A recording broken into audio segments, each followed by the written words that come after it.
I'm Kate Andrews, and here's a look at what is going on this week in the news. And we begin from the Vatican. A Vatican judge has ordered 5 people to stand trial for the leaking and publication of Vatican financial documents. The trial will begin November 24th.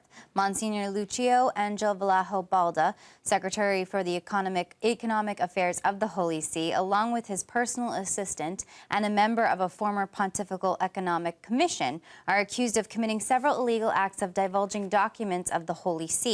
2 Italian journalists who both released books using the illegally obtained documents are accused of soliciting and exercising pressure to get the information. In news from Rome, Pope Francis takes off this week for Africa. In his Sunday Angelus, he asked for prayers for the trip. Rome Reports has the details. Thousands of pilgrims attended Pope Francis's Angelus prayer in St. Peter's Square, with some carrying posters calling for peace in the world. The Pope asked everyone to pray for his journey to Kenya, Uganda, and the Central African Republic this Wednesday, and they did it right away. Sia per tutti questi cari fratelli e anche per me un segno di vicinanza e d'amore.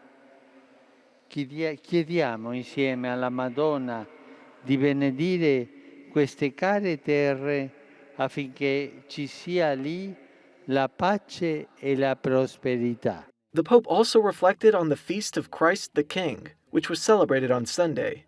He explained that Jesus was a very different kind of king. Logica mondana poggia sull'ambizione, sulla competizione, combatte con le armi della paura, del ricatto e della manipolazione delle coscienze. La logica del Vangelo, cioè la logica di Gesù, invece si esprime nell'umiltà e nella gratuità. Si afferma silenziosamente ma efficacemente con la forza della verità. The Pope explained that the key to understanding this type of rule is the death of Jesus on the cross, an act of pure love. Ma dire Gesù ha dato la vita per il mondo è vero, ma è più bello dire Gesù ha dato la sua vita per me. E oggi in piazza ognuno di noi dica nel suo cuore ha dato la sua vita per me,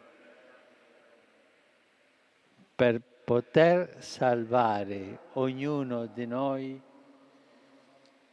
dai nostri peccati. In news from around the country, immigration rights rallies were held November 20th in front of the U.S. Supreme Court and the White House. They marked the 1-year anniversary of President Barack Obama's executive actions on deportation. The actions would protect those who came to the U.S. as children and the immigrant parents of children who are U.S. citizens or legal residents from deportation. But the actions were put on hold November 9th by an appeals court in New Orleans. The Justice Department is appealing the ruling. The Director of Migration and Refugee Policy for the USCCB said that the bishops are hopeful that the program will be allowed to move forward. Back to news from the Vatican. Pope Francis released a video message for the citizens of the African countries he will soon be visiting. Rome Reports has more. Pope Francis, in a pre-recorded message, told residents of the Central African Republic that their, quote, dear country has for too long been affected by a violent situation. Speaking in French, the Pope added that, quote, I hope with all my heart that my visit may contribute, in one way or another, to alleviate your wounds and to favor conditions for a better, more serene future. The Pope plans to open Bangui Cathedral's Holy Door during his visit to the CAR. He'll also take part in interreligious meetings meant to foster solidarity. In an English-language message to the people of Kenya and Uganda, Pope Francis declared he will bring a message of reconciliation, forgiveness, and peace.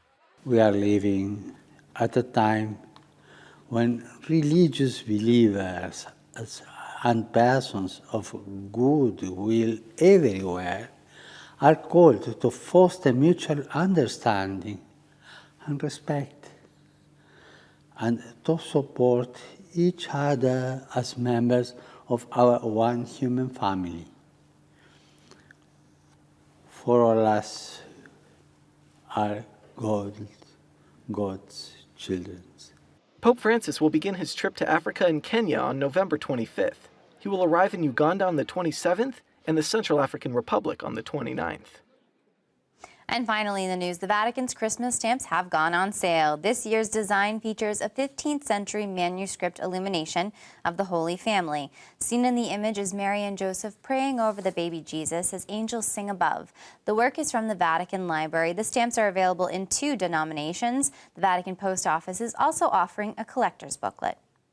Well, that's going to do it for news. I'm Kate Andrews. You can keep up to date on Catholic news throughout the week with Catholic Newsbreak right here on the Catholic TV Network.